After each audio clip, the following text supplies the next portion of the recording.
Madame Grace Coutinho est une preuve du système actuel de notre pays, où l'incompétence est priorisée par rapport à la compétence. Madame Grace Coutinho, c'est la preuve que le pays n'avancera pas. Parce que vous avez un chef d'État qui lui-même ne sait pas ce qu'il veut faire de son pays et qui s'est choisi des collaborateurs inconscients. Grace Coutinho, de 1, nous lui reprochons du fait qu'elle a menti à toute la République. Madame Grace Coutinho vous dit qu'elle a étudié, alors que cette dame n'a jamais fait l'université. Le problème que nous avons reproché à cette dernière, ce n'est pas le fait qu'elle n'a pas étudié, mais c'est le fait qu'elle a menti qu'elle a étudié. Parce que lorsqu'on n'est pas sérieux sur sa propre vie, on ne sera pas sérieux dans la gestion de l'État. Le péché qu'avait commis le président Kaboun, c'est pour avoir dénoncé, 1, la mégestion de Tshisekedi. 2, le salaire exorbitant de ceux qui étaient dans des institutions. Et d'ailleurs, lui-même avait même dit, tout en étant premier vice-président de l'Assemblée nationale, nous qui gérons, on ne peut pas avoir des salaires exorbitants qui par rapport aux fonctionnaires. Il a dénoncé cela quand et dans quel cadre? Non, mais au Parlement, à l'Assemblée nationale. Mais lui-même touchait l'argent. À l'Assemblée nationale. À l'Assemblée nationale.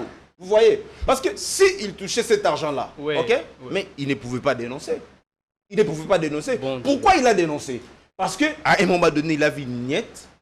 La manière dont l'UDPS a géré, disons, a lutté dans ces pays. Nous, au pouvoir, on ne peut pas gérer le pays comme ça. Mais pourquoi il n'a jamais renoncé à ces émoluments faramineux? De sources concordantes parlent de plus de 300 000 $ que touchaient les deuxièmes vice-présidents de l'Assemblée nationale. Non. Attends.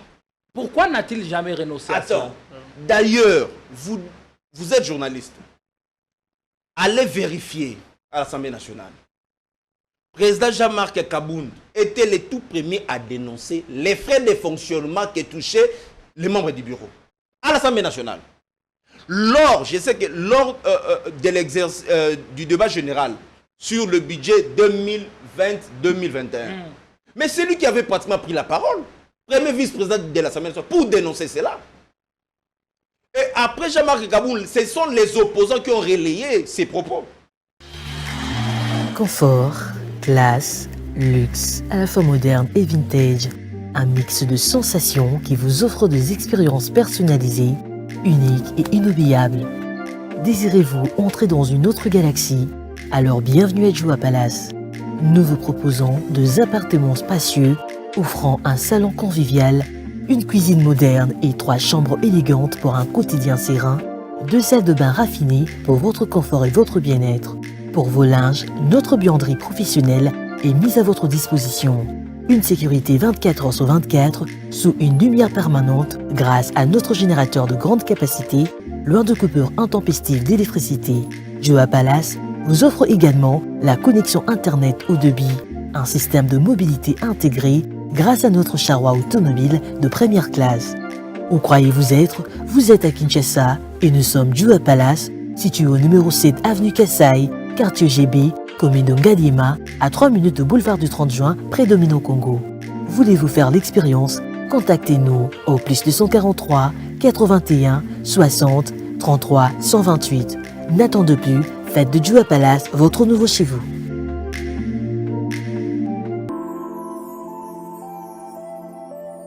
Le parc de la vallée de l'Antélé vous invite à venir partager des moments inoubliables en famille ou entre amis dans un cadre naturel de verdure unique à Kinshasa. Notre safari vous permettra de vous sentir en vacances et de découvrir nos lions, crocodiles, antilopes, buffles, éléphants, hippopotames et bien d'autres animaux dans le milieu sauvage et naturel. Nos cuisiniers seront heureux de vous servir une variété de plats savoureux dans notre restaurant au bord de la rivière Ntélé. Le parc de la vallée de l'Antélé possède une panoplie d'activités sportives et ludiques au Cap Aventure et Loisirs pour votre détente. Kayak, pédalo, tyrolienne, cyclotourisme, piscine et vol du faucon, la plus longue zipline d'Afrique. Le parc de la vallée de l'Antélé met également à votre disposition des logements de haut standing avec un confort 5 étoiles. Le parc de la vallée de l'Antélé est ouvert du mercredi au dimanche de 7h30 à 17h. Pour tout renseignement, contactez-nous au plus 243 89 60 32 713 ou encore au 243 81 231 68 82.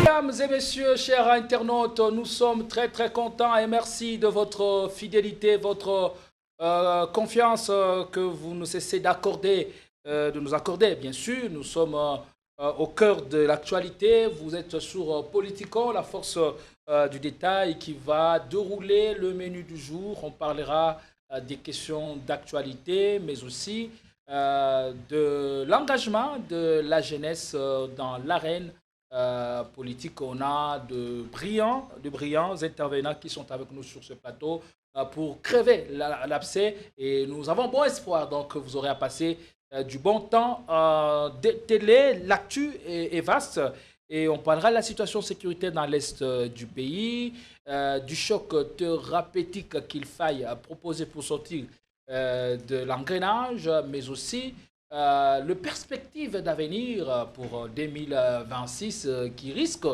d'arriver avec tout ce cortège des malheurs. Mais quelle est notre responsabilité pour faire face à ce qui nous attend justement au cours de l'an 2026? Pour en parler, on a le plaisir d'avoir sur ce plateau Maître Arnold Bombolo. Vous êtes avocat et d'Urkaba, du président national du parti politique Alliance pour le changement, cher Jean-Marc Kabound. Soyez les bienvenus.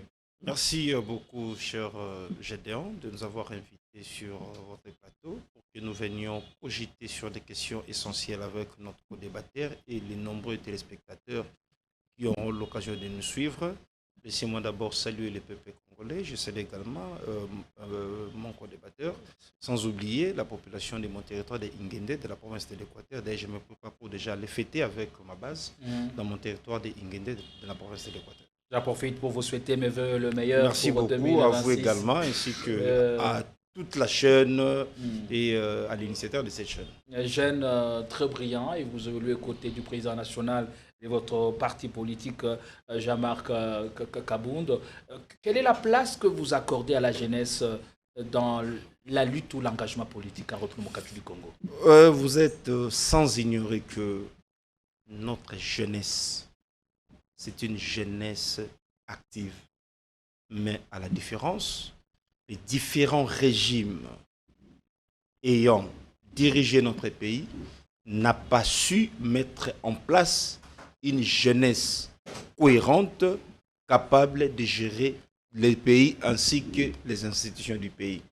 Moi, j'ai toujours donné la chance aux jeunes, parce que moi, tout en étant jeune, c'est depuis 2003 que j'ai embrassé la carrière politique, tout en étant étudiant à l'université de Kinshasa. Okay. J'ai commencé comme un militant au sein du PALU, à d'Antoine Kizenga à l'UNIKIN. Et j'ai commencé de la base jusqu'au niveau national.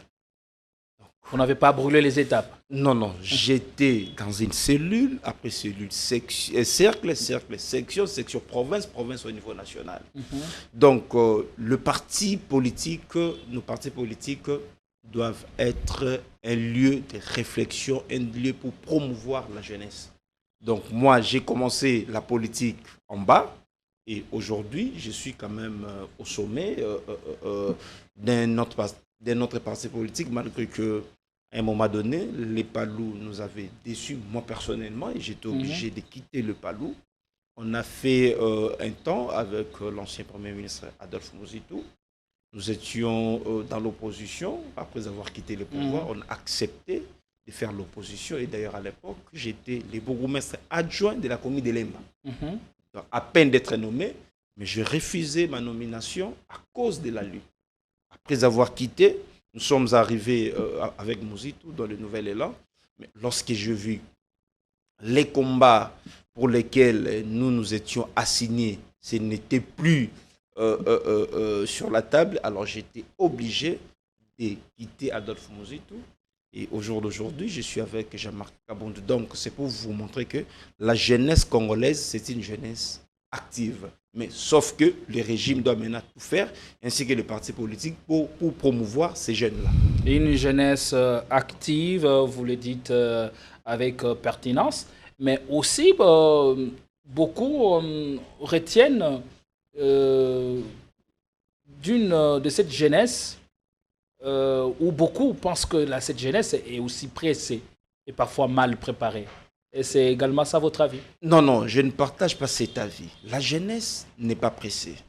Il y a un adage qui dit « Si la vieillesse savait, la jeunesse pouvait ». Le mal avec notre pays, c'est que le vieux pense qu'ils sont les mieux intelligents que par rapport aux jeunes. Or, c'est le contraire.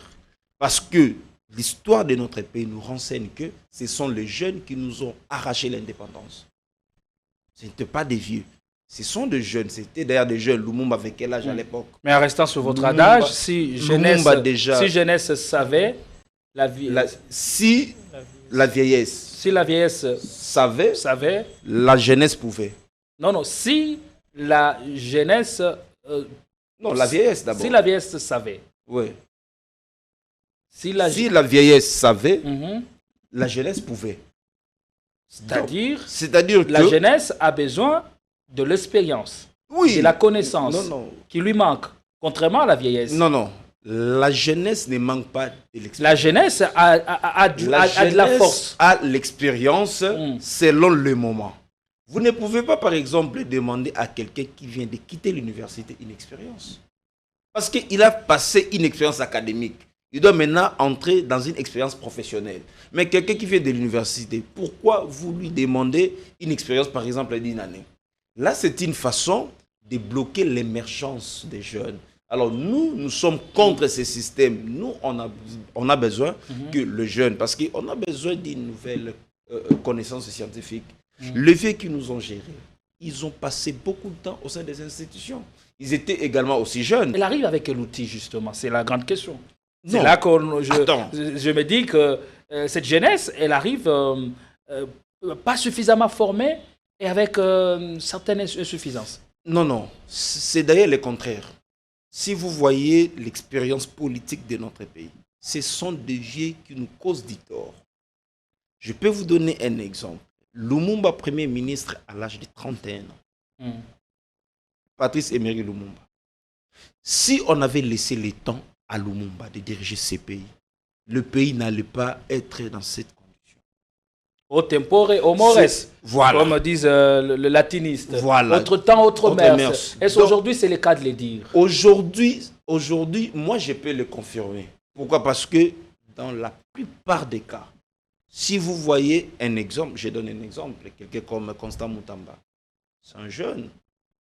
Lorsqu'il est arrivé... Il a fini par décevoir. Non, lorsqu'il est arrivé au ministère de la Justice, il a quand même donné de l'espoir.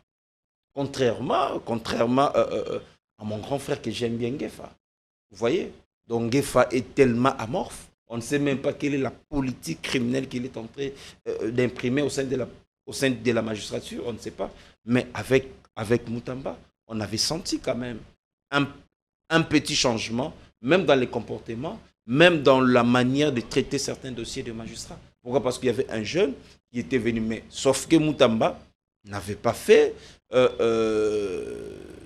tout cas, je risque d'utiliser un mot fort, sauf que Moutamba n'était pas prudent, s'il faut le dire ici. Mais c'est quand même un jeune qui a donné de l'espoir. Joseph Kabila a dirigé le pays, notre pays avec l'âge de 29 ans. Donc, l'histoire politique de notre pays nous renseigne que le jeune, ce sont les jeunes qui dirigent ces pays. Mobutu avait pris le pouvoir avec quel âge? Toujours tout en étant jeune. Alors, ces jeunes-là, malheureusement, lorsqu'ils sont arrivés au pouvoir, ils se font entourer que des vieillards. Et moi, j'ai toujours qualifié comme étant des corbillards. Je sais, alors, c'est toujours ces gens-là, autre mers. Ce sont ces gens-là. La jeunesse de l'autre fois n'avait pas connu le système. Mais depuis lors, il y a un système qui s'est installé. Et cette jeunesse qui veut arriver et bousculer la hiérarchie, elle n'a hérité que l'ancien système. Non, d'ailleurs, c'est le contraire. Nous, on a trouvé un système déjà mis en place par ces gens-là. Hier étaient jeunes et aujourd'hui, ils sont vieux. Alors, ils ont tout donné à la République. La République leur a tout donné. Maintenant, là, nous sommes une nouvelle énergie politique. Nous voulons maintenant bousculer tous ces gens-là. Des gens tels que des Mbosso, des Mende, tous ces mondes-là. Moi, par exemple, je ne peux jamais accepter que quelqu'un puisse me confirmer que donc, la gestion de Mbosso était une gestion calamiteuse, même à l'époque de Mobutu. Si aujourd'hui les travaux des stades de Martyrs n'ont jamais fini, c'est à cause de qui? C'est à cause de Mbosso.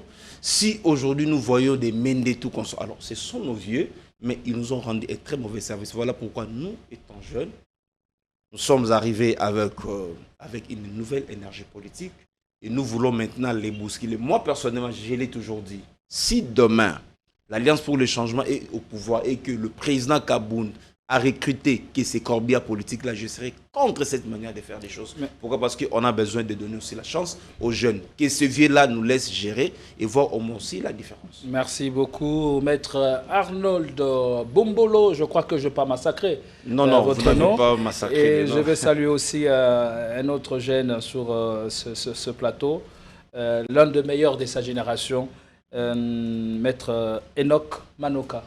Comment allez-vous? Très bien, bonjour Monsieur Gédéon, je salue les co-débatteurs avec qui je partage le plateau, mais également tous les téléspectateurs que nous suivent de part et d'autre. Je suis très ému de rehausser de ma présence aujourd'hui afin que nous discutions ensemble de cette problématique qui concerne la gestion de la chose publique par la jeunesse congolaise et la participation de la jeunesse congolaise dans la politique de mon pays. Et partagez-vous le point de vue de tout à l'heure de Maître Arnold? Voilà, merci de la question. Je pense que les problèmes de notre génération, c'est un problème de vision politique. Parce que lorsque vous entendez les co-débatteurs dans tout ce qu'il a pu dire, il a d'abord dit le fait qu'il a quitté certains partis politiques parce qu'il ne partageait plus la logique qui était celle des dirigeants de ces partis politiques. Or, vous le savez mieux que moi que la transhumance politique résulte de la vision politique qui se diffère par rapport à ce que vous partagez. C'est-à-dire que lorsque je quitte un parti politique X, donc, je dois sous-entendre que la vision politique qui est mienne ne coïncide pas avec la vision politique de ce parti politique. Or, si vous suivez dans la logique des différents acteurs politiques de mon pays, on quitte souvent le parti politique lorsque les intérêts personnels de l'acteur politique ne sont pas préservés. La jeunesse congolaise a un problème de vision politique. Lorsque vous prenez l'histoire politique de notre pays, tous ceux qui se sont bâtis pour l'indépendance, au départ, se battaient d'abord pour leurs propres intérêts. Lorsque vous prenez les immatriculés de l'époque, après la Deuxième Guerre mondiale, ils avaient une vision politique qui voulait assez que les immatriculés puissent avoir le même droit que les colons. Et par après, vous avez eu des partis politiques tribalos ethniques, Abako et tout ce qui va avec. Et ensuite, lorsque vous prenez l'orbite politique de la vision actuelle de notre génération, c'est une génération qui se bat pour ses intérêts. Lorsque vous suivez notre narratif, c'est lesquels? Les jeunes n'ont pas du travail, les jeunes n'ont pas d'emploi, les jeunes n'ont pas d'opportunité. Alors que le combat politique dépend également du contexte politique d'un État. Quelle est la lutte que nous devions mener? Et qu'est-ce que les Congos attendent de nous? C'est ça la question. Si avec Lumumba, les Congos attendaient de lui l'indépendance, mais qu'est-ce que les Congos attendent de cette génération? C'est le développement.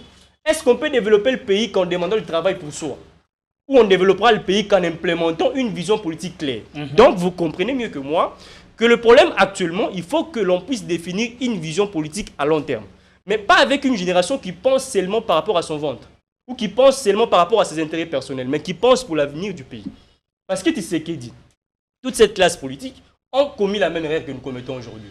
Les narratifs politiques de l'opposition, c'est quoi? Il n'y a pas du travail, il n'y a pas de développement, il n'y a pas de progrès. Et par après, lorsqu'on est au pouvoir, on fait les contraires de tout ce qu'on avait contredit hier. C'est en quelque sorte une sorte de politique des dedans et du dehors. Lorsque vous êtes dehors, vous critiquez tout et n'importe quoi. Lorsque vous êtes à l'intérieur, vous faites tout ce que vous avez critiqué autrefois. Et c'est tout ce qui se passe actuellement dans notre pays. On dit que si vieillesse savait, si jeunesse savait, la vieillesse pouvait. Est-ce cette jeunesse aujourd'hui a-t-elle des outils? Bon, je pense que la jeunesse actuelle n'a pas assez d'outils dans la mesure où elle ne marie pas sa lutte avec les contextes politiques de son pays. De deux, cette jeunesse n'est pas forcément prête parce qu'elle n'est pas totalement formée à diriger ce pays. Je le dis pourquoi. Suivez un peu les leaders politiques des jeunes actuellement. Je vais me mettre à l'intérieur. qu'est-ce que nous proposons au pays? Parce que, suivez un peu le contexte politique, il y a la guerre à l'est du pays. Le contexte géopolitique voudra que les jeunes puissent réfléchir autour de l'enjeu majeur que la République démocratique du Congo doit jouer au niveau de la sous-région du Grand Lac. Au-delà de ça, il y a également l'enjeu du développement de notre pays. Mais la lutte politique actuelle, c'est quoi? La lutte contre le changement de la Constitution, la lutte contre le glissement pour le 3e mandat, je n'en disconviens pas. Mais qu'est-ce que nous proposons en termes de vision politique à long terme? Si on part dans les différents partis politiques de l'opposition, on leur pose la question. Qu'est-ce que vous proposez pour que le pays puisse se développer par l'entremise de l'agriculture? Aucun projet. Qu'est-ce que vous proposez pour qu'on ait plus d'emplois? Aucun projet. Mais si vous leur posez la question, vous êtes contre les changements de la Constitution? Oui, parce qu'ils veulent avoir le pouvoir. Donc vous comprenez que toute la génération actuelle, même si elle a le pouvoir, elle n'a pas de vision claire. De par les acteurs politiques ou les leaders de cette génération. Pourquoi on n'arrive pas à tracer ou retracer cette vision cohérente de choses? Est-ce le fait de n'avoir pas réussi à mettre à mal ou à défaire assez d'effets du système? En réalité, le vrai laboratoire de vision à long terme des États, ce sont les partis politiques. C'est au niveau de partis politiques, parce que ce sont les acteurs qui sont appelés à conquérir les pouvoirs, c'est à ce niveau-là qu'on doit élaborer des visions pour un État. Parce que la mission des partis politiques, comme vous le savez, c'est de conquérir les pouvoirs et les garder le plus longtemps possible. Et le parti tel que constitué, est-ce que la jeunesse a de la place pour exprimer? D'abord, au niveau des partis politiques, les jeunes sont les lèche-bottes de certains partis politiques, ou soit des acteurs politiques de ces partis politiques. Les jeunes ne sont là que pour applaudir. Les partis politiques se confondent avec des individus. Lorsqu'on parle de l'alliance aujourd'hui, l'alliance du changement, on voit M.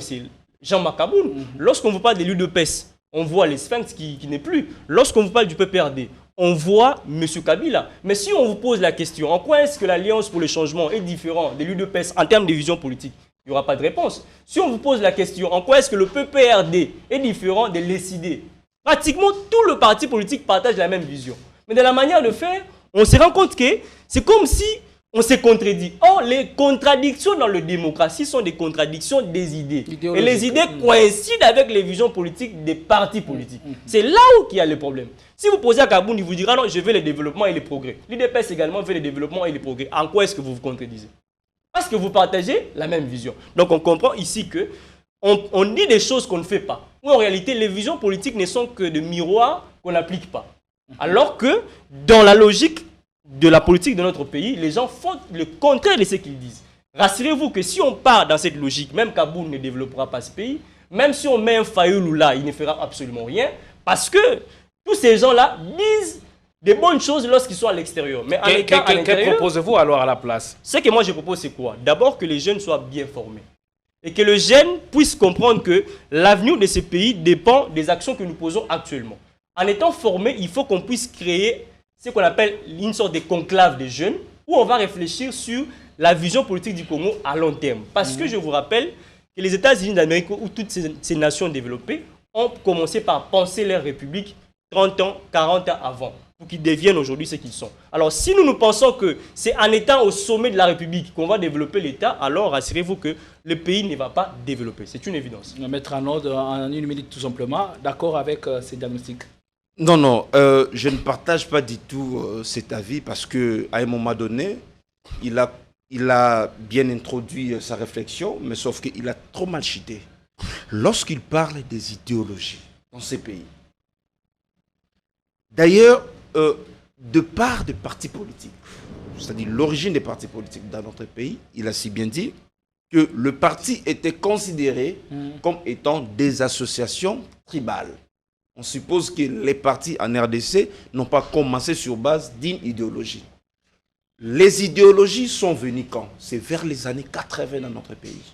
Mais malheureusement, ces idéologies-là n'ont pas su être mises en place. Pourquoi? Parce qu'il y a ceux-là qui sont au pouvoir, qui se réclament, par exemple, des socialistes, mais néanmoins, lorsque vous voyez leur manière de gérer, vous n'allez pas voir en eux les socialismes. Et ils n'ont pas aussi les 9 valeurs des socialistes. Je prends encore l'exemple. M. Tshisekedi. Parce que lorsqu'il dit que non, sur le plan idéologique, l'Alliance pour le changement et le PPRD sont ensemble. Il y a des similitudes. Non, attends. Quelle idéologie parlez-vous? Les idéologies similaires ou soit les idéologies comme étant une pensée politique?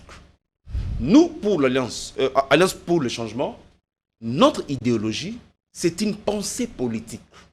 Ce n'est pas quelque chose de similaire, comme ça s'est fait ailleurs. D'ailleurs, il n'y a pas longtemps, que le président vient de mettre en place la coalition de la gauche congolaise. Nous voulons faire des alliances politiques autour des idéologies et non autour des individus. Pourquoi? Parce que dans notre pays, souvent, on fait des alliances dont vous parlez, il arrive à un certain moment que ça s'écarte lorsque les intérêts s'entremêlent. Quelles sont ces idéologies en tout cas? Les idéologies. Non. Les social-démocraties. C'est ce que l'UDPS également fait également. Voilà maintenant la différence. Vous parlez de l'UDPS, ok? L'UDPS prônait, je dis bien l'UDPS prônait. Il y a la différence entre prôner l'idéologie et exercer l'idéologie. L'UDPS prônait l'idéologie. Lorsque l'UDPS est arrivé au pouvoir, l'UDPS a prouvé les contraires de ce qu'elle prônait lorsqu'elle était dans l'opposition. Qu'est-ce que nous garantit qu'avec vous, une fois aux affaires, vous allez exercer cette idéologie? Ce qui revient à dire que l'UDPS ne faisait pas les combats sur le plan idéologique. Contrairement à nous. Parce qu'au jour d'aujourd'hui, l'UDPS a quel programme de la gouvernance? Parce que tu sais qu'elle est produit de l'UDPS. Qu'ils lui me disent, l'UDPS a quel programme de la gouvernance?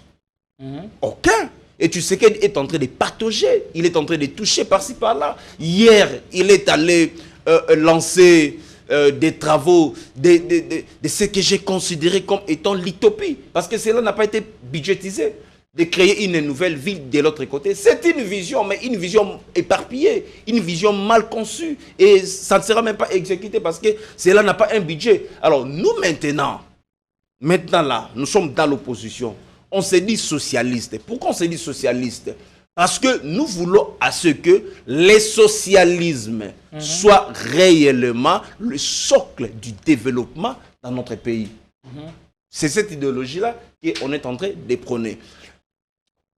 Qu'en est-il de la place des jeunes dans le parti politique? Non, mais les jeunes... a parlé de jeunes qui sont utilisés comme des lèche-bottes. Non, peut-être lui est utilisé, mais personne n'est utilisé. D'ailleurs, la plupart des partis politiques, si vous voyez la composition, ce ne sont que des jeunes qui occupent des fonctions importantes. Vous voyez, je prends un exemple. Moi qui vous parle, je suis le directeur des cabinets adjoints du président Jean-Marc Kabound. Pourquoi? Parce que on a des valeurs, on a une vision et on a une expérience également. C'est pour cela que le président Kabound m'a choisi parmi tant d'autres jeunes. Il m'a élevé. Et au sein du parti, il y a plusieurs jeunes qui occupent des fonctions de secrétaires nationaux. Nous sommes un parti jeune. Exemple encore, lorsque à l'époque le MLC était arrivé après sa rébellion, mais le MLC n'avait que des jeunes. Vous avez connu ces Sangakan. Vous avez connu des Kambinga tout en état jeune, pas tout en état vieux, des Kissom, ainsi de suite. Lorsque vous parlez de la formation des jeunes, écoutez, la formation dépend, dans notre pays, dépend de là où vous êtes né, de vos parents, ainsi que de la société où vous êtes. Prenons par exemple, les parents ne sont pas bien payés. Un fonctionnaire de l'État qui est mal payé, il est dans l'incapacité d'envoyer son enfant à l'université. Est-ce que vous allez traiter ces jeunes-là mal formés? C'est l'État qui n'a pas donné l'opportunité à ces jeunes-là d'aller à l'école. J'étais déjà. Aller à l'université. Alors, moi, je m'inscris toujours en faux lorsque quelqu'un dit que la jeunesse congolaise n'est pas une jeunesse formée. C'est faux. C'est une jeunesse formée. Je donne un exemple. Si aujourd'hui vous partez en France, Macron c'est un jeune, mais c'est le plus mauvais président. Vous allez dire que Macron n'était pas formé? Si aujourd'hui nous voyons par exemple Traoré, c'est un jeune, il gère bien le pays plus que Macron. Vous allez dire que Traoré n'est pas formé?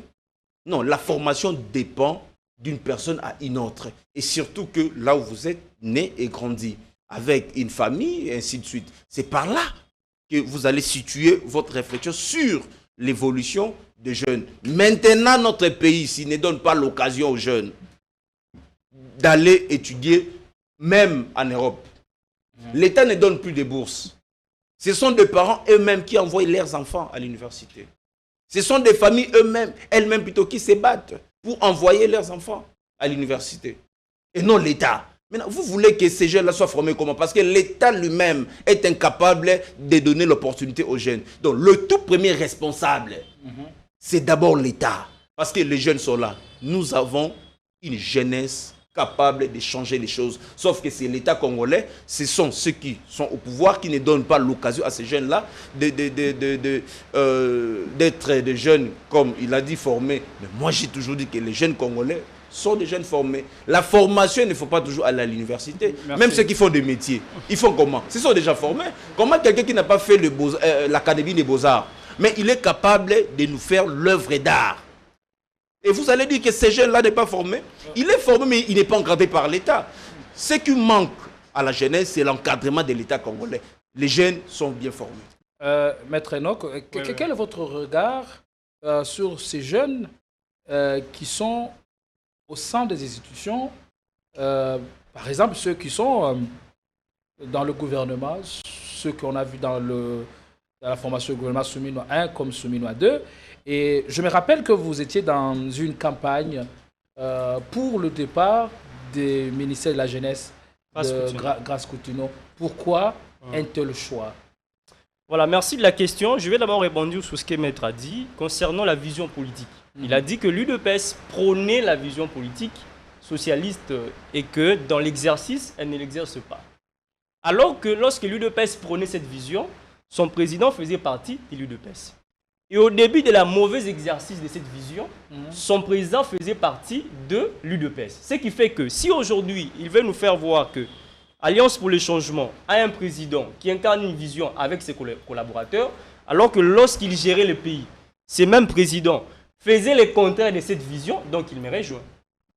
Parce que si l'UDPS aujourd'hui fait le contraire de ce qu'elle a pu prôner lorsqu'il était à l'opposition, et qui avait géré avec l'UDPS au départ? Qui ignore les exactions de M. Jean-Marc Kabound avec ses différents cortèges lorsqu'il marchait? Qui oublie tout ce qu'il a pu faire dans ce pays? C'est tout le problème de notre pays. Lorsqu'on parle des visions politiques, c'est ce que vous écrivez dans vos différentes chartes. Lorsqu'on parle des partis démocrates, on sait qu'ils ont une certaine liberté dans la manière de faire les choses. Lorsqu'on parle des partis républicains, on sait qu'il y a des restrictions. Lorsqu'on parle par exemple de Donald Trump, sur les questions migratoires, vous savez qu'il ne veut pas que les Noirs viennent, mais les démocrates veulent que les Noirs viennent. Lorsqu'on parle de l'avortement, on sait qu'eux sont plus farouches à ça, et les démocrates sont libéralistes. Mais ce que vous avez écrit, c'est ce que l'UDPS a écrit. Si l'UDPS fait le contraire, et que votre président faisait partie de l'UDPS lorsqu'il faisait le contraire, donc, vous également, si vous avez le pouvoir, vous ferez le contraire. Moi, j'estime qu'au Congo, il faut qu'on supprime ces partis politiques cosmétiques. Il n'y a aucun parti politique sérieux dans ce pays. Je vous l'ai dit, de par l'expérience politique de notre pays, aucun parti politique n'est sérieux. Le PPRD a géré le pays, vous avez vu tout ce qu'il a pu faire. L'UDPS aujourd'hui gère le pays. Les CIDE, il y a certains qui ont traversé tout ce qui va avec. En réalité, le parti politique, c'est des conglomérats des individus qui se réunissent, qui écrivent des choses, mais qui, dans la logique de faire les choses, ne font pas ce qu'ils ont dit. Donc, dans notre pays, il n'y a pas de vision politique. Si je lui posais la question, quelle est la vision politique de l'Alliance pour le changement concernant le chômage des jeunes? Vous restez dans la critique. Ouais. Que faites-vous concrètement pour inverser la tendance? La proposition, elle est simple. À la place, vous ferez mieux de mettre en place une structure qui a une base idéologique et qui va rassembler le Congolais autour d'un idéal. Je suis président d'un mouvement citoyen, les Congo Nouveau, dans lequel nous visons la rupture avec toutes ces pratiques antidémocratiques et ces pratiques irrationnelles. L'objectif, c'est de simuler plus tard un parti politique. Exactement, pas forcément. Nous sommes d'abord dans la lutte. Parce qu'aujourd'hui, la seule question qui demeure, le co-débatteur nous a parlé ici du fait qu'il a changé de parti politique. Moi, je n'ai posé qu'une question. Qu'ils nous disent quelle est la vision politique que Palou prônait qui se diffère avec l'Alliance pour le changement pour lesquelles lui a quitté Palou. Vous verrez que les raisons qu'il évoquerait, ce sont des raisons où un individu aurait peut-être posé des actions qui sont contraires à ses intérêts, c'est qu'il lui aurait poussé à quitter le parti. C'est ça la logique de la République démocratique du Congo. Mais que voulez-vous qu'il fasse d'autre? Quand les animateurs du parti marchent sur la vision, eh bien, lui, il ne peut pas rester là, en train d'observer. Un poste. Écoutez, j'étais nommé bourgmestre à Lemba. Ma nomination est là, mais j'ai laissé cette nomination. Je suis allé... Nous sommes en République démocratique du Congo. Il y a des gens qui ont laissé des ministères pour être débauchés après. Donc on sait comment ça se passe, ce n'est pas une nouvelle chose. Laisser le poste n'est pas une garantie du fait que vous avez quitté sur le pied d'une vision politique. Alors, vous posez la question par rapport aux jeunes. La démarche que vous menez, où en êtes-vous aujourd'hui? Madame Grace Coutinho est une preuve du système actuel de notre pays, où l'incompétence est priorisée par rapport à la compétence. Madame Grace Coutinho, c'est la preuve que le pays n'avancera pas. Parce que vous avez un chef d'État qui lui-même ne sait pas ce qu'il veut faire de son pays et qui s'est choisi des collaborateurs inconscients. Grace Coutinho, de 1, nous lui reprochons du fait que elle a menti à toute la République. Madame Grace Coutinho vous dit qu'elle a étudié, alors que cette dame n'a jamais fait l'université. Le problème que nous avons reproché à cette dernière, ce n'est pas le fait qu'elle n'a pas étudié, mais c'est le fait qu'elle a menti qu'elle a étudié. Parce que lorsqu'on n'est pas sérieux sur sa propre vie, on ne sera pas sérieux dans la gestion de l'État. Lorsque je suis avec Maître ici, je lui dis que non, je suis avocat. Alors qu'après, il découvre que je ne suis pas avocat. Il ne me prendra pas au sérieux. Il ne me confiera non plus une tâche de responsabilité. Et vous avez plusieurs jurisprudences qui, dans des républiques comme l'Afrique du Sud, où vous avez des ministres qui ont menti sur leur parcours académique et après découverte ont pu démissionner. Deuxième raison, c'est qu'elle n'a pas une vision politique claire. Lorsque vous l'entendez... C'est à lui d'imposer la vision ou elle n'est qu'un membre dans un exécutif? Écoutez, elle doit se conformer la vision, aux objectifs qui lui sont assignés. Il y a une vision du quinquennat qui est incarnée par le chef de l'État et chaque ministre qui est nommé apporte une vision qui s'est mariée avec la vision du chef. Ce qui fait que les actions que vous posez dans votre secteur dépendent également de vos attributions telles qu'est prévues dans l'ordonnance qui fixe les attributions de chaque ministère. Lorsque vous prenez Grace Coutinho, vous l'entendez parler, vous dites que non, je suis venu consulter les jeunes parce que je dois connaître les problèmes des jeunes, mais je n'ignore pas les problèmes des jeunes. Donc vous avez quelqu'un qui connaît les problèmes des jeunes, mais qui en même temps ignore les problèmes des jeunes. Et après, on vous amène les villages des opportunités. Qui n'a donné qu'une seule opportunité, c'est les préservatifs. On a amené les jeunes pour leur remettre de préservatifs, alors qu'en réalité, on a prétendu donner les opportunités aux jeunes. Donc il y a plusieurs raisons. Aujourd'hui, nous en sommes à l'étape où nous attendons la réponse de Grace Coutinho parce que la loi prévoit un délai de 3 mois. Lorsque vous déposez une pétition, on attend si elle va démissionner ou pas. Si elle ne démissionne pas, nous passerons au coup de force. Parce que la pétition a récolté combien de signatures à ce jour? On est à plus de 2500 signatures depuis qu'on l'avait déposée. Mais il y a encore d'autres jeunes qui continuent à signer la pétition. Donc, pour revenir à ce que j'étais en train de dire... Et pourquoi cette fixation? J'aimerais comprendre un peu, excusez-moi, Maître Enoch. Pourquoi cette fixation sur Grace Coutinho? Pourtant, on l'a vu lors de cette dernière sortie et prise de parole en public. Elle s'est beaucoup améliorée. Pourquoi cette fixation? Est-ce c'est pas... vous n'êtes pas dans le principe... du haut toit de là, que je m'y mette. C'est comme lorsque vous entendez le chef de l'État vous promettre à nouveau qu'il va développer le pays, vous dites que non, il s'est amélioré. L'amélioration de la prise de parole en public de Grace Coutinho, c'est comme les nouvelles promesses du chef de l'État. Bon, nous n'avons pas reproché à Grace Coutinho de mal s'exprimer en français. Nous lui avons reproché des choses que jusque-là, elle n'a pas pu modifier. En l'occurrence, le fait qu'elle n'a pas de vision politique claire. Est-ce qu'elle est le seul dans ce lot? Bon, nous avons commencé avec elle. Pourquoi? Parce que d'abord, nous sommes jeunes. Et nous savons que... Mais il y a plusieurs membres du gouvernement jeunes. 70% de la population congolaise est composée de jeunes. On ne peut pas accepter que Maître qui est en face de moi puisse avoir une représentante comme Grace Coutinho, qui, à peine 5 phrases en français, elle commet des fautes. On ne peut pas accepter qu'on ait des gens qui nous dirigent mais qui sont incompétents.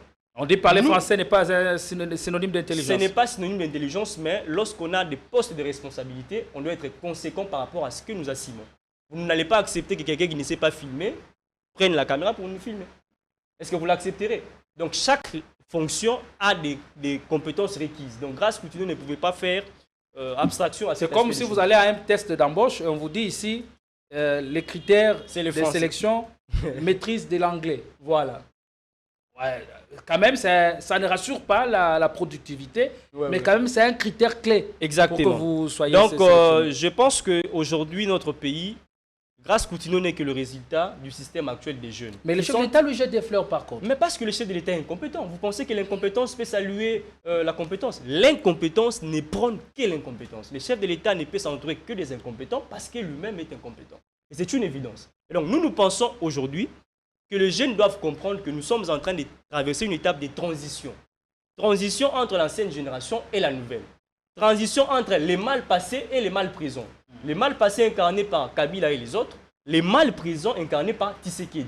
Alors nous devions incarner la troisième voie, entre le mal passé et le mal présent. Si nous pensons qu'en entrant dans les systèmes, on va changer le pays, on se trompe. Parce que lorsque vous mélangez un fruit mûr et les fruits de mauvaise qualité, rassurez-vous que c'est les fruits de mauvaise qualité qui vont impacter. Donc la nouvelle génération doit d'abord se préparer. J'insiste sur ces points. Sinon, on va encore créer des kabounes. Et tout ce qui va avec. D'ailleurs, je me pose la question. Quand vous dites ça, Maître ne voudra pas l'entendre. Il va rétorquer. M. Jean-Marc Kaboun est licencié en droit. On se pose la question. Il a été arrêté en G3 alors qu'il était étudiant. Sorti à peine, il a défendu à l'ULK. Mais le professeur aller à prison, lui donner cours. C'est impossible. J'en suis témoin. Nous savons comment les choses fonctionnent dans notre pays. On n'enseigne pas dans la prison. Non, surtout que Jean-Marc Kaboun était un prisonnier politique. On sait comment les choses se passent. Comment Jean-Marc Kaboun a pu étudier la première année de licence système classique? Parce qu'il est de ma génération. Est-ce que vous l'avez rencontré à la prison de Je me pose des questions.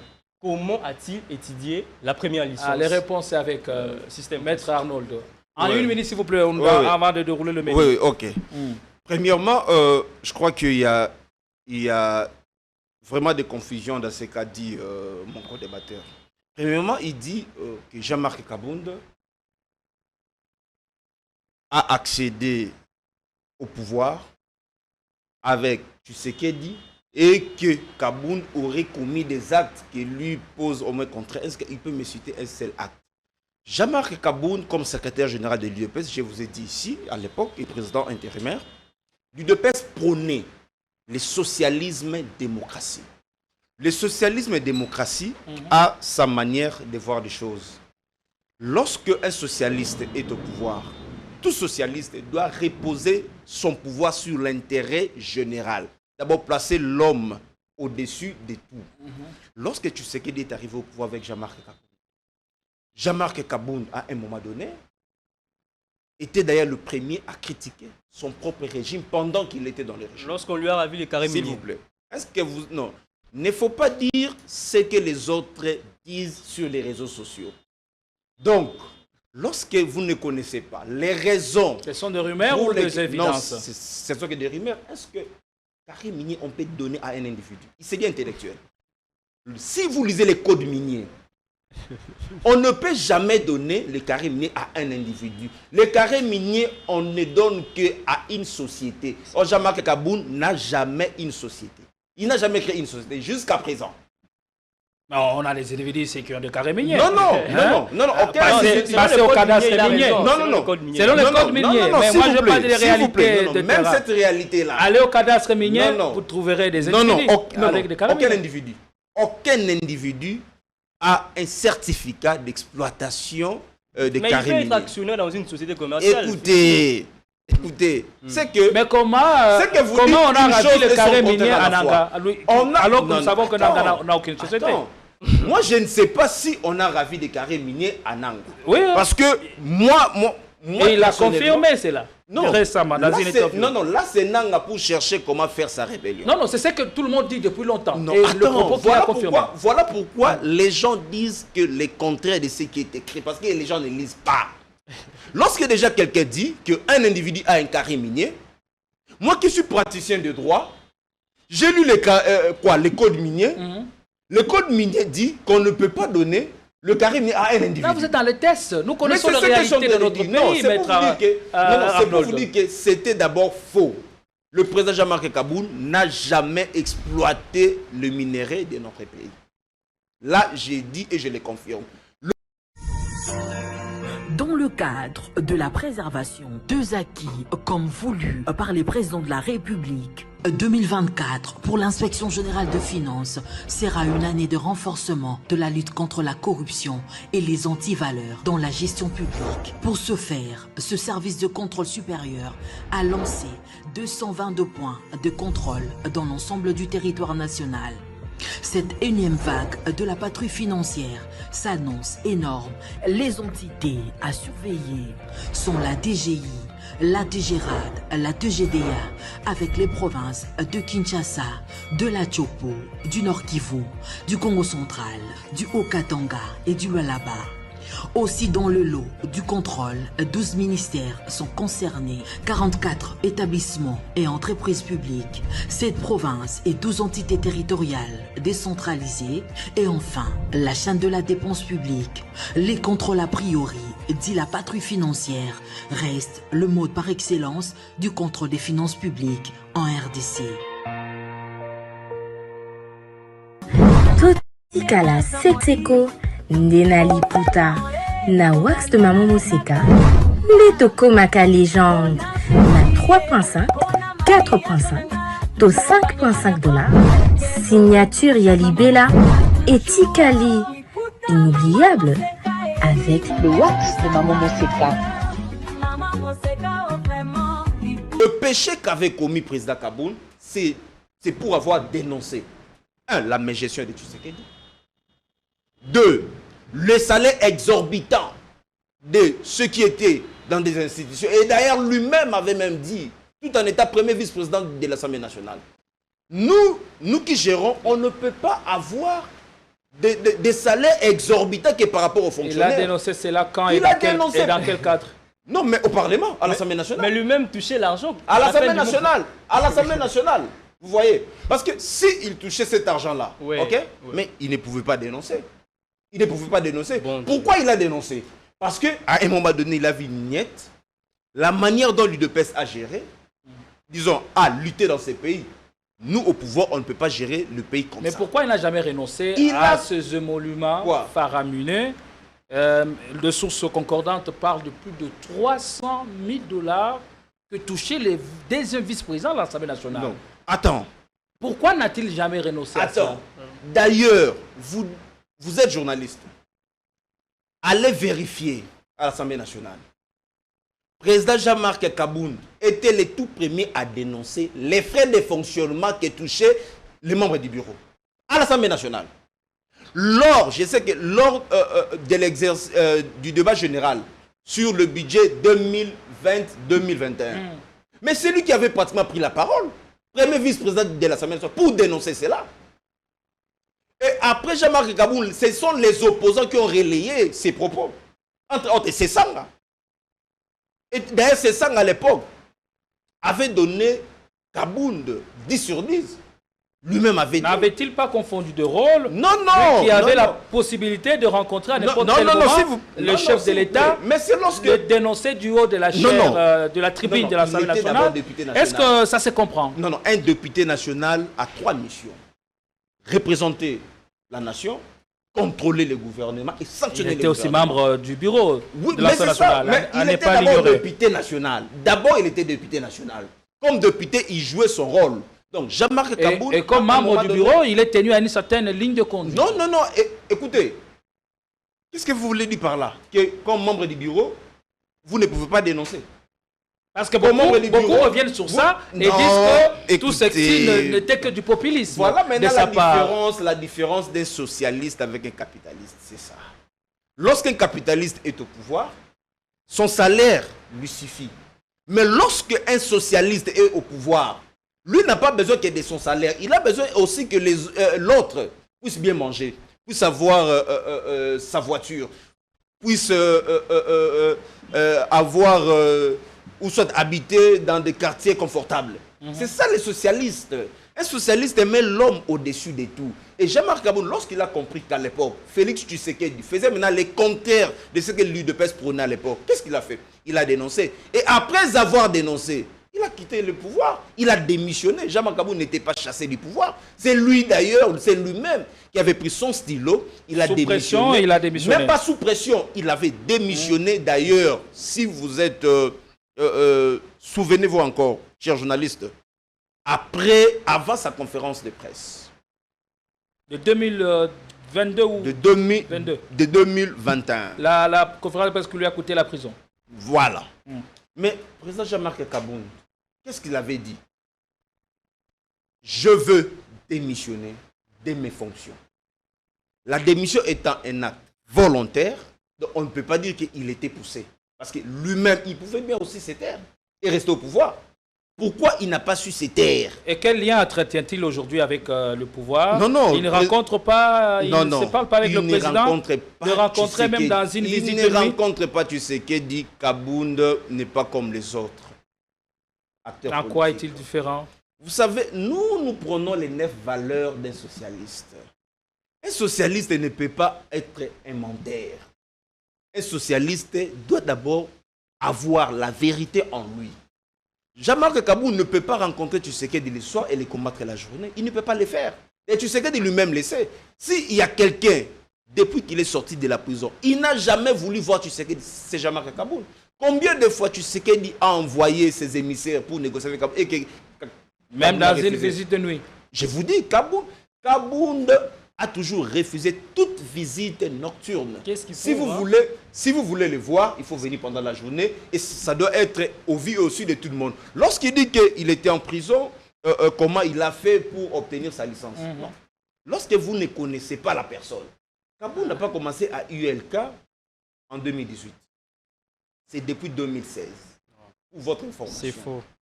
Il dit c'est faux pendant qu'il n'a pas des informations sur la personne. Kabound tout en état.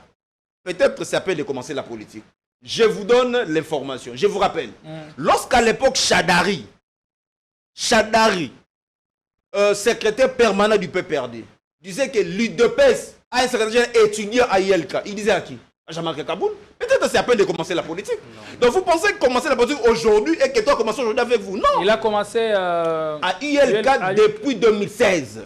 Depuis 2016. Mais allez vérifier à ILK. Alors pour décrocher le diplôme de licence, ça lui a pris plus de 5 ans. Non, attends. Mais Kabound a fait 10 ans. Pratiquement 10 ans. Non. Pour un diplôme de licence. Attends. Non, c'est pas possible. Non. Comment vous nous expliquez cela? Il fallait que Kabound défende son mémoire de licence en 2021. En 2021. Vers la fin. Mais curieusement, l'université avait sa manière de voir les choses. On avait reporté ça pour l'année prochaine. Et il n'était pas le seul. Je vous donne encore un autre nom. Kala, là, ici, M. Kala, qui est le premier vice-président du Sénat. C'est son collègue de l'université. Ils ont commencé en 2016. Et ce qui avait fait en sorte que Jean-Marc Kabound puisse défendre en retard, c'est sa prison. Il était déjà en L2. Il avait déjà son mémoire. Vous suivez. Écoutez, mais je sais ce que j'ai dit. Allez vérifier d'abord. Allez vérifier l'année de l'inscription de Kabound. Vous allez voir, ce n'est pas 2018. Le problème, ce n'est pas l'inscription. S'il vous plaît, parce que tu as dit. Il était en quelle année en 2021? Toi, tu as dit ici. Il était en quelle année en 2021? S'il vous plaît, j'étais calme lorsque tu parlais. Lorsque tu as dit, avec affirmation. Lorsque vous avez. Oh là. Soyez élégant, s'il vous plaît. Ne me tutoyez pas. Lorsque vous avez dit. Est-ce qu'il peut me laisser avancer? Acceptez-le sportivement. Parce que lorsqu'il disait ces balles vertes, j'étais calme. Il doit aussi me laisser. Il doit aussi me supporter. Parce qu'il a d'abord menti et il ne comprend même pas comment l'État fonctionne. Je vais revenir. Concluez déjà. Lorsque le président Kabound, lorsque Chadari, secrétaire permanent à l'époque, parce qu'il a commencé la politique il n'y a pas longtemps, peut-être même cette année. Lorsque que vient faire ces détails? Oui. Non, parce que c'est pas possible. Non, parce qu'il dit ici que il confirme avec insistance Kabound était en G3. Moi, a commencé la politique avant vous. Était en mais G3, vous avez dit sur ces plateaux, il n'a aucune expérience éprouvée en la matière de gestion de l'État. Ici, moi j'ai confirmé la manière dont j'ai vu la gestion des Mbos. Mais lui, il est allé au-delà, même dit n'importe quoi et de mensonge sur le président Jean-Marc Kabound. Non, parce que vous êtes, vous êtes revenu sur ces détails. commencer la politique maintenant ou hier ne vous exempte pas de la capacité de comprendre pourquoi je l'ai dit le méandre de la gestion de la chose publique. Pourquoi je l'ai dit? Parce que il a dit que Kabound a commencé l'université pendant qu'il était au pouvoir. Or, déjà à l'époque, Chadari, secrétaire permanent du PPRD, disait que l'UDPS a un étudiant comme son secrétaire général. Et à l'époque, c'était Jean-Marie Kabound. Donc, ici, le président Kabound a fait son cursus universitaire normal, de G1 jusqu'en LD. Sauf qu'il avait passé 2 ans et demi en prison. Cela, vraiment, ne lui avait pas permis de défendre son mémoire à temps. Alors, il dit ici, pour citer, s'il vous plaît, il a dit... Vous êtes à la fin, vous avez pour plus de minutes. Vous avez plus parce qu'il m'a beaucoup dérangé. Il a dit ici que Grace Coutinho doit imprimer une vision. Non, écoutez. Le gouvernement... On reviendra sur ça. Le gouvernement, c'est un tout. Accepter de souffrir. Le Premier ministre défend les programmes du gouvernement. Du gouvernement. Donc, aucun ministre viendra avec sa vision. Dans la gestion, c'est la vision du chef de l'État qui se transforme en programme gouvernemental, chapeauté par le Premier ministre, que cela doit être défendu devant les élus du peuple, pour qu'enfin, les élus-là puissent entériner. Et la vision gouvernementale, c'est ça le programme. Donc, le ministre sectoriel ne fait qu'imprimer la vision du gouvernement. Donc, aucun ministre ne peut venir avec sa vision et dire que non, moi, j'imprime ma vision. Non, c'est la vision du gouvernement. Merci beaucoup, Maître Arnaud. Je profite de faire un clin d'œil au président Jean-Marc Kabound, à qui j'ai rendu visite en prison. Mais depuis qu'il est sorti de prison, il ne m'a pas encore reçu chez lui. Il est disponible. J'ai fait ma demande en direct et ma demande solennelle pour une visite avec le président. Je l'ai vu en prison et c'est un homme aguerri qui est resté en tout cas fort dans son engagement.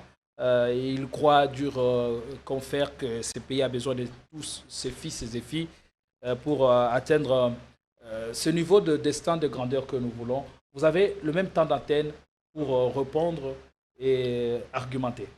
Oui, merci. Je commence d'abord par la dernière incise concernant la vision.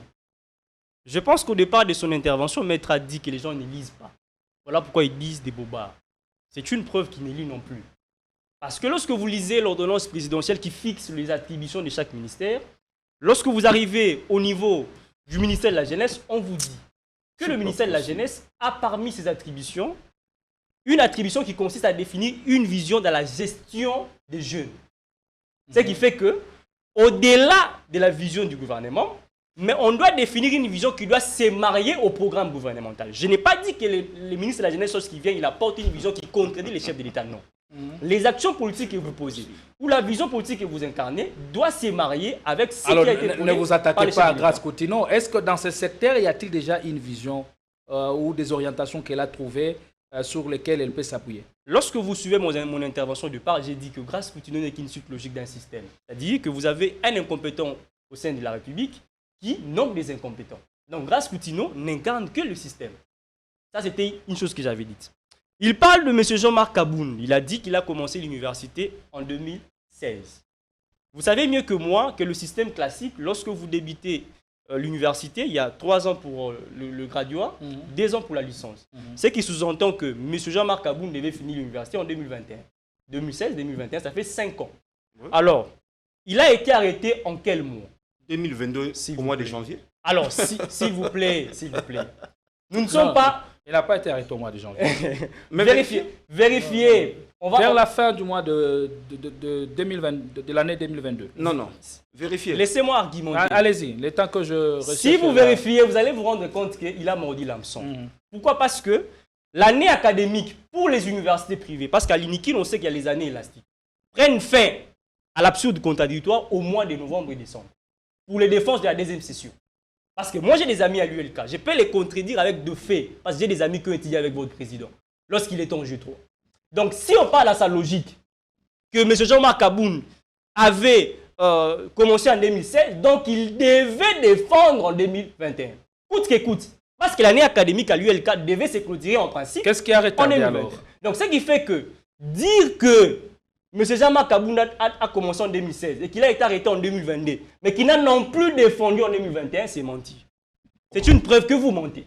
Parce que, sur base de quelles raisons l'ULK devait rallonger l'année académique dès lors qu'à l'ULK, à l'UPC, à l'UCC, à Révérend Kim et toutes les universités, Jean-Marc Aboun a été arrêté en date du 9 août 2020. Voilà. Or, le 9 août, nous sommes dans une autre année académique.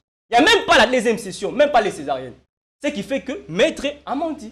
Donc, M. Jean-Marc Comment Aboun, vous calculez les années académiques? C'est 12 mois. Non. Une année pleine. Non, attends. Voilà maintenant la différence. Les années. Attendez, vous l'interférez. C'est pas possible. 2016, 2017, 2018, 2021. Mais non, ça ne se compte pas comme ça. Donc, il a l'année. C'est 6 ans. S'il vous plaît. C'est 6 ans. S'il vous plaît. Attendez. L'année continue. L'année académique. C'est 6 ans. S'il vous plaît. Attendez. Il a fait son inscription en 2016. Donc, son année académique, c'est 2016-2017. Première année. Vous avez affirmé des choses. Première année académique. Maître, vous avez affirmé des choses. 2016-2017. Deuxième année académique. 2017-2018. Troisième année académique. 2018-2019. Merci. Ok. 2019, s'il vous plaît. 2020-2021. Vous vous contredisez? Je ne me contredis pas. Vous contredisez. Je ne me contredis pas. Laissez-moi parler. On doit compter. 2016-2017, G1. G1, voilà. 2017-2018, G2, voilà. 2018-2019, G3. 2019-2020, L1. 2020-2021, L2. Vous vous contredisez? Non, je ne me contredis pas. Parce que là, on est en 2022. Non, parce qu'il doit finir l'année. Il doit finir l'année. L'année 2022. Il doit finir l'année. L'année académique est censée déjà terminer. Voilà. En août. Oui, mais c'est ce que je suis en train de dire. Maintenant, il a été arrêté quand? En août 2022. Alors, c'est que je ne me contredis pas. Je ne me contredis pas. Gardez votre s'il vous plaît, laissez-moi parler. Vous êtes venu déranger alors que vous étiez donneur des leçons quand j'ai dérangé. Les téléspectateurs qui nous suivent doivent comprendre que nous sommes en train de vivre un mensonge à ciel ouvert. Maître a dit que M. Jean-Marc Aboun a commencé l'université en 2016. Il a pris son inscription. On commence à compter avec les téléspectateurs. 2016-2017, G1. 2017-2018, G2. 2019-2020, G3. 2020. Donc, vous comprenez que ici, M. Jean-Marc Aboun ne pouvait pas se retrouver en L2 en 2022 au mois d'août en plus. Même si on devait comprendre qu'il y a eu les années élastiques. Mais comment on peut se retrouver en 2022 dès lors que l'année académique pour la L2 sauf s'il avait échoué. Sauf s'il avait échoué. Donc ici, on comprend que M. Jean-Marc Aboun ne s'était pas arrêté en L2. C'est une évidence. Quelle évidence? C'est une évidence parce que les éléments que vous avez donnés vous contredisent. S'il a commencé en 2016... mais les éléments ne me contredisent pas. Je viens de vous donner les éléments fiables. On évolue. Restons sur le débat de programme. Lui peut-être fait les débats sur les individus. Voilà pourquoi je ne fais pas les débats sur les individus, mais je fais les débats... Tu parles que de Grasse-Coutuneau. Je fais les débats contre une personne qui défend une vision politique incarnée par un individu. Le débat de Jean-Marc Aboun est entré parce que vous avez évoqué Jean-Marc Aboun. Si vous ne l'évoquez pas, je n'allais pas parler de lui. Je vous l'ai dit. Alors, on revient sur la question des visions. Il dit ici que M. Jean-Marc Aboun n'a jamais posé des actions antidémocratiques. Monsieur, mon frère maître, qui oubliera ici que... Non, je suis ton grand frère de loin, pas ton frère. Merci beaucoup. Qui oubliera ici que M. Jean-Marc Aboun a commis des bavures au niveau de boulevard, avec des histoires des militaires qui ont été tabassés et tout ce qui va avec. Vous l'oubliez ici? Ce sont des actes démocratiques. Qui oublie ici que votre président a dit que vous ferez la remise et reprise avec Jésus quand il était à l'UDPS? Alors qu'aujourd'hui, vous prétendez être un parti politique démocratique. Or, dans une démocratie, on sait qu'on ne peut prétendre au pouvoir... Mais c'était légitime de dire ça. À l'époque, quand il était le parti politique, d'exercer le pouvoir aussi longtemps possible. Il faut faire la différence entre le parti politique et l'individu qui incarne les pouvoirs. Lorsque vous dites il parlait au nom du parti. S'il vous plaît, lorsque vous dites que Tshisekedi fera la remise et reprise avec Jésus. Non, il parlait de lui des promesses. Non, la vidéo n'a jamais parlé de Tshisekedi. Même si on parle dans une logique des partis politiques, on ne peut pas prétendre à la gestion de l'État tant qu'on n'est pas passé dans une élection. Alors, qui ne sait pas aussi le fait que M. Jean-Marc Aboun lui reproche des détournements des fonds, des cartes des membres de l'UDPS? Vous ne l'avez pas entendu? Alors, vous voulez nous dire aujourd'hui que Jean-Marc Aboun... Mais ça n'a jamais été avéré. Alors, il n'y a pas... s'est jamais avéré. Je l'ai dit, s'il vous plaît. Et pourquoi Kabouya jusque-là ne dit pas les cartes aux membres de l'UDPS? S'il vous plaît, il n'y a pas de saint dans cette classe politique. Dire que vous avez débuté la politique il y a longtemps, faites de vous un ami du système. Parce que vous avez la transhumance, qui est la première maladie. 2 acteurs politiques du Congo qui changent de camp au gré des vagues, sans pour autant justifier la transhumance par des raisons de vision politique. Donc si aujourd'hui vous critiquez M. Mouzoutou qui est avec Tshisekedi d'avoir transité auprès de Tshisekedi, vous également on doit vous critiquer d'avoir quitté Palou sans des raisons. Moi j'ai parlé de Mouzoutou aussi. Sans des raisons de vision politique et tout ce qui va avec. Alors, pour clôturer, nous devions comprendre une chose. La vision politique d'un parti politique, ce sont des philosophies écrites par des chartes de partis politiques. Lorsqu'on dit que nous sommes dans une vision contraire à l'UDPS, donc on doit sous-entendre que votre charte politique, votre statut politique incarne une vision qui n'est pas celle de l'UDPS. Si vous avez la même vision dans vos écrits, donc vous partagez la même philosophie politique. Ce que font les acteurs politiques contraires à la vision d'un parti politique, c'est différent parce que le parti est une personne morale qui est différente des individus. Alors, lorsqu'on parle aujourd'hui des partis politiques, on parle de personnes morales qui sont connues des acteurs de la scène politique. Donc, il ne faut pas dire que non, comme Tshisekedi fait des actes antidémocratiques, donc l'UDPS cesse d'avoir la vision démocratique. Merci donc, beaucoup. On est arrivé à la fin de l'émission. Et les sujets pour lesquels je vous ai fait venir, on n'a pas eu le temps de le toucher. Il n'avait pas d'éléments. Ces débats étaient aussi intéressants. Plusieurs éléments. Les débats n'étaient pas intéressants. Non, les débats n'étaient pas intéressants. Les débats valaient son pesant d'or. Non, les débats n'étaient pas intéressants. Pourquoi je l'ai dit? Pourquoi je l'ai dit? Parce que les débats étaient fixés sur les individus. Or, ce sont les individus qui incarnent s'il vous plaît. Et des idéologies. Comment parler aujourd'hui de la République et du programme du gouvernement sans parler du chef de l'État? Voilà maintenant la confusion. L'État, oui. L'État, c'est une personne morale qui ne peut pas se confondre à une personne physique. Non. Les individus. Les partis politiques sont gérés à l'image de la République. Mais c'est comme l'État. Mais comment parler du parti, de la vision sans parler des hommes? Non, on parle plutôt des visions qui incarnent les individus. Voilà. S'il vous plaît, et non les individus. Lui maintenant parler des individus et non de la vision. La vision, s'il vous plaît. La vision incarnée par une personne qui n'a pas fait un cursus académique. S'il vous plaît. Non, on ne doit pas le dire. On parle des valeurs qu'incarnent nos leaders. Exactement. Nos leaders de partis politiques. Merci. Si vous parlez des valeurs, ok, c'est que les valeurs en question doivent être conformes non seulement à l'individu, mais également à sa vision. Mais lorsque déjà, vous êtes fixé sur l'individu, pendant que, vous ne connaissez pas l'individu, d'abord, il a dit ici que Kabound a été chassé pour des carabiniers. On est à la fin de l'émission. Or, je viens de rappeler à ce monsieur qu'on ne peut jamais donner les carrés miniers à une personne, à un individu. De carte des maires. Les cartes des membres, si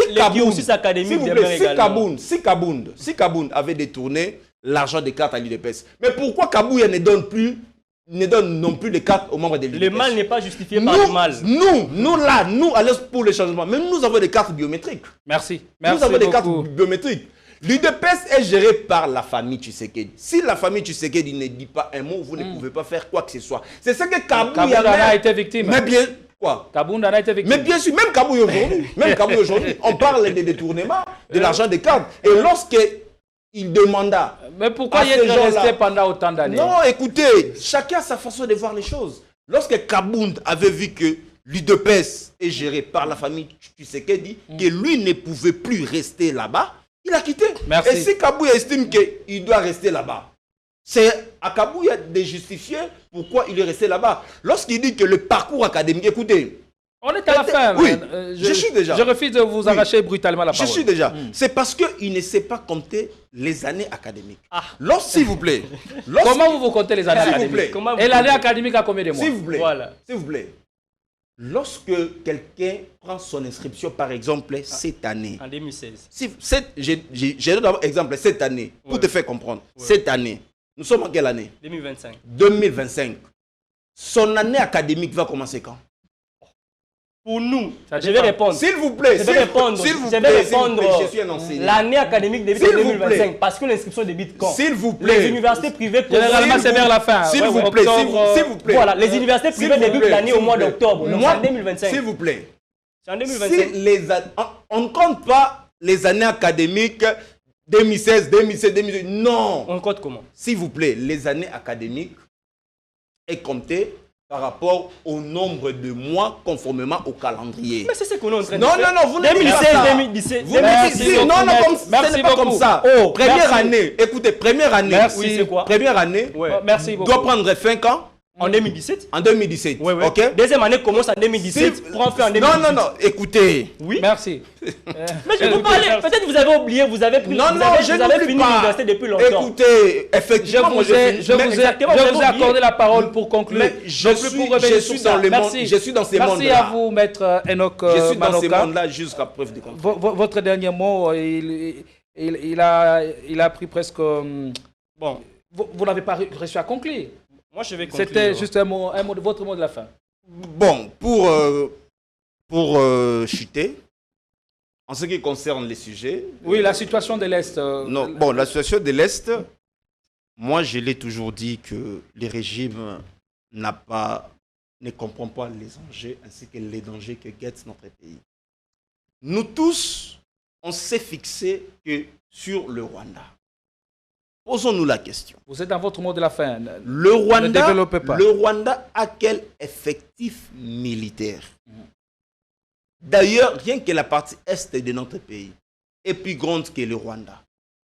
Comment un petit pays avec 28 886 km² peut déranger un pays continent de 2 345 410 km²? Ça prouve que le Rwanda n'est pas le seul. Le Rwanda est avec l'Ouganda. Parce que d'ailleurs, l'Ouganda, c'est le lieu qui héberge toutes les familles des anciens rebelles. Merci. Alors, voilà pourquoi, pour le moment, comme sur le plan militaire, le président lui-même a traité nos militaires comme étant des clochards, c'est-à-dire qu'il n'a pas su mettre en place une armée qui pouvait répondre à toute provocation qui proviendrait de n'importe quel pays. La seule solution, le seul moyen qui nous reste, c'est un dialogue national et inclusif. Merci. Pour appeler tout le monde autour d'une table et discuter sur les vraies raisons afin de préparer les élections en 2028. Ne pas faire cela, c'est un moyen de jouer le jeu de l'ennemi. C'est votre recette. Malheureusement, je ne partage pas cet avis parce que lorsque vous entendez mon co-débatteur parler du dialogue, il vous dit qu'on doit dialoguer pour qu'il y ait élection en 2028. Alors que la logique, c'est qu'on est en face d'une crise. Lorsqu'on doit dialoguer, il faut d'abord qu'on puisse résorber cette crise. Donc, les dialogues ici, on l'évoque parce qu'on attend gagner les élections après. Nous ne sommes pas pour les glissements. Mais nous pensons que lorsqu'il faut qu'on dialogue, ce n'est pas pour que les gens viennent avoir du poste ou pour que l'on puisse discuter sur un éventuel cahier des charges. Non. Les acteurs politiques du pays doivent dialoguer pour qu'on puisse résorber la crise à l'est du pays.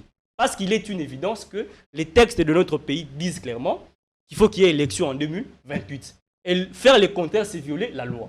Alors, puisqu'on prétend être une démocratie, donc on doit respecter la loi. Et en fin de compte, je pense lancer un message au chef de l'État. Il doit comprendre que la République démocratique du Congo ne retiendra pas de lui le nombre de vestes à bas cost qu'il achète ou le montre Rolex qui coûte cher. La République démocratique du Congo, où l'histoire retiendra de lui les actions politiques qu'il aura posées et qui vont impacter l'avenir de notre pays. Qu'il cesse de penser que l'État se limite à sa personne ou au groupuscule des gens qui l'entourent. Et qui pensent qu'aujourd'hui, le Congo est une propriété privée. Ils doivent prendre conscience que la crise congolaise doit avoir des solutions. Et les premiers acteurs que nous devions pointer du doigt, c'est lui. Parce que c'est lui qui a prêté serment de nous sécuriser et de nous apporter un bien-être et un bien-vivre ensemble. Donc je pense également que la jeunesse congolaise doit prendre conscience pour qu'on ne puisse pas tomber dans les mêmes erreurs que les acteurs politiques de notre pays, à l'occurrence M. Jean-Marc Aboun, qui a un parcours académique mitigé. Donc, il faut qu'on ait des jeunes qui auront un parcours académique sérieux et des jeunes qui vont faire avancer notre pays. Si vous venez de le présenter comme étant avocat, il vous dit que c'est un avocat. Oh, il n'est pas avocat. C'est à ma présence qu'il m'a dit qu'il est défenseur judiciaire. Je vous ai déjà informé qu'il était avocat. Il est défenseur judiciaire dans quel syndic? Je vous ai déjà informé qu'il était défenseur judiciaire dans quel syndic? Non, qui est d'abord votre syndic actuel? Vous voyez maintenant les débats.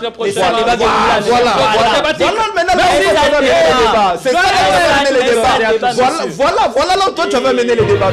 C'est pas possible.